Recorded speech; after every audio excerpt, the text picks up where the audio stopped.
जय सनातन धर्म की प्रिय सनातनियों, आप सभी का स्वागत है हमारे इस कार्यक्रम में। आप सभी को नवरात्रों की हार्दिक शुभकामनाएं। मां आपकी सभी की मनोकामना पूर्ण करे, ऐसा मैं ईश्वर से प्रार्थना जरूर करूंगा। सनातनियों, आज का वीडियो बहुत ही महत्वपूर्ण है और इसलिए है क्योंकि ये अंतिम चेतावनी है हम सब के लिए, क्योंकि तीर कमान से निकल चुका है और अब अपने लक्ष्य को भेदने के लिए आतुर है। ये बात मैं आपको इसलिए कह रहा हूं क्योंकि इस समय पर जिस तरह की परिस्थितियों का निर्माण हो चुका है उन्हें परिवर्तित नहीं किया जा सकता। यानी लक्ष्य हासिल होगा ही होगा और कार्य पूर्ण होगा ही होगा। आखिर कौन सा लक्ष्य पूर्ण होगा और कौन सा कार्य पूर्ण होगा, इसी बात को इस वीडियो में ध्यान से समझ लीजिए। सनातनियों, इस समय युग परिवर्तन का जो समय चल रहा है, इस युग परिवर्तन के समय के अंदर दो तरह के परिवर्तन आपको देखने को मिलेंगे। एक परिवर्तन होगा विचारधारा का परिवर्तन, यानी हमारी जो मान्यताएं हैं, खंडित मान्यताएं हैं, गलत मान्यताएं हैं, स्वार्थ के ऊपर टिकी हुई मान्यताएं हैं, उन सबको समाप्त होकर एक सनातन विचारधारा पर दुनिया को केंद्रित होना है। ये एक परिवर्तन आप जरूर देखेंगे। दूसरा परिवर्तन होगा जो लोग धर्म को मानने वाले ही नहीं हैं, धर्म का व्यापार करने वाले लोग हैं और जो ईश्वरीय सत्ता को भी नहीं मानते हैं, उन्होंने इस दुनिया के हालात ऐसे कर देने हैं जहां केवल मौत का तांडव ही दुनिया देखेगी। इस परिवर्तन के अंदर उन लोगों को काल का ग्रास बनना पड़ेगा। ये परिवर्तन भी आप देखेंगे। इसीलिए इस युग परिवर्तन के अंदर दो तरह के परिवर्तन होंगे, एक विचारधारा का परिवर्तन और एक परिस्थितियों का परिवर्तन। ऐसे में जो नहीं मानेंगे उनकी परिस्थितियों को परिवर्तित करके ऊपर वाला उन्हें समझाएगा, और जो संदेशों से मान जाएंगे उनकी विचारधारा में परिवर्तन होगा और वो सनातन को स्वीकार करेंगे। ऐसे में आने वाले समय के अंदर इस विश्व के अंदर केवल और केवल एक ही धर्म होगा, एक ही मान्यता होगी और वो सनातन होगा। अब इसके आगे दूसरी बात को बड़े ध्यान से समझिए।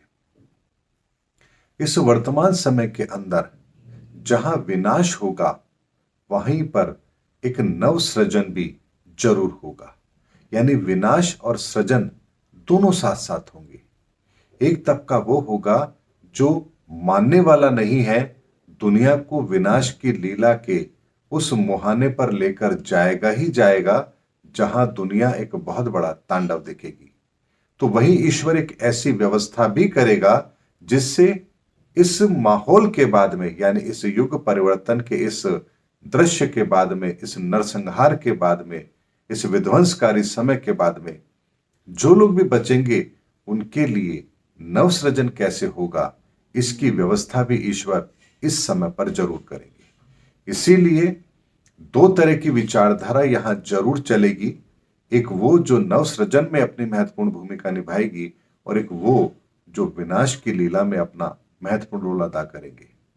लेकिन इन दोनों के बीच में भी एक अवस्था ऐसी और होगी लोगों की जो बहुत ही घातक है, और यही अंतिम चेतावनी उन लोगों के लिए है। जो माहौल हमारे सामने होगा, परिवर्तन का भी होगा, परिवर्तन में सृजन भी होगा, संहार भी होगा। लेकिन जो लोग संहार की भूमिका के अंदर रहेंगे वहां पर भी एक तबका ऐसा होगा जो अपने निजी स्वार्थ के लिए उस संहार की भूमिका को जानबूझ करके बनाएगा, क्योंकि उसका निजी स्वार्थ वहां छिपा हुआ है। और ऐसे लोगों का क्या हर्ष होगा, इसके बारे में इस धरती पर वो शब्द है ही नहीं जो उनके संदर्भ में प्रयोग किए जा सके। उसके अलावा कुछ लोग होंगे जो नवसृजन की तरफ खड़े होंगे। दुनिया को दिखेगा कि हां, ये सनातन के पक्ष में खड़े हैं, धर्म के पक्ष में खड़े हैं। लेकिन उनमें भी दो कैटेगरी होगी। एक वो जो वास्तव में धर्म स्थापित करना चाहते हैं, अपनी भूमिका धर्म के अंदर, इस मार्ग में, इस पुनरुत्थान के अंदर इस नवनिर्माण के अंदर अपनी भूमिका सुनिश्चित करना चाहते हैं, तो कुछ लोग वो होंगे जो इसे एक अवसर के तौर पर लेंगे और इसमें भी व्यापार ढूंढेंगे। यानी मार्केट में अभी सनातन की बहुत चर्चाएं हैं, तो क्यों ना कुछ ऐसा किया जाए जिससे कोई पॉलिटिकल पोजीशन हासिल हो सके, समाज में एक रुतबा हासिल किया जा सके, या कोई नया बिजनेस कॉन्सेप्ट यहां पर निकाला जाए जिससे हम कुछ पैसा बना पाए। ऐसी मानसिकता के लोग भी इस नव सृजन के साथ में जुड़े होंगे, जो भेड़िए होंगे शेर की खाल के अंदर। इसीलिए उन लोगों के लिए भी अंतिम चेतावनी है कि सनातन का व्यापार करने की गलती मत कर लेना, वरना आप लोगों का हर्ष जो होगा वो उन लोगों से भी भयंकर होगा जो युग परिवर्तन के अंदर विनाश की लीला लिख रहे हैं। क्योंकि धर्म के साथ अधर्म करना, धर्म के साथ धोखा करना, सनातन के साथ विश्वासघात करना, इससे बड़ा गुनाह, इससे बड़ा अपराध और कोई हो नहीं सकता। और इस अपराध की सजा क्या होगी, इसकी तो आप और हम कल्पना भी नहीं कर सकते। इसीलिए सनातनियों, ये अंतिम चेतावनी है, क्योंकि ये समय जो मैंने आपसे कहा था कि श्राद्ध पक्ष का है, सूर्य ग्रहण भी हो चुका है, चंद्र ग्रहण से श्राद्ध पक्ष आरंभ हुआ था, उससे पहले पंचक था, और सारी भूमिका हम देख चुके हैं। इस श्राद्ध पक्ष में जो युद्ध हुआ है और उसमें कितने लोग मारे गए हैं, उन धुरंधरों को कब्र में जाना पड़ा है जो कभी लीडर हुआ करते थे। इसीलिए ये जो माहौल बना है, ये शुरुआत है, मध्य भी आप देखोगे और अंत भी आप देखोगे। ज्यादा लंबा समय नहीं है, मार्च 2025 तक ये सारी पटकथा, ये सारी कहानी पूरी कर ली जाएगी। और सनातनियों, एक बात और आपको यहां पर कहना चाहूंगा, जो कुछ भी इस समय पर घटित हो रहा है, इसका पुराण लिखा जा चुका है।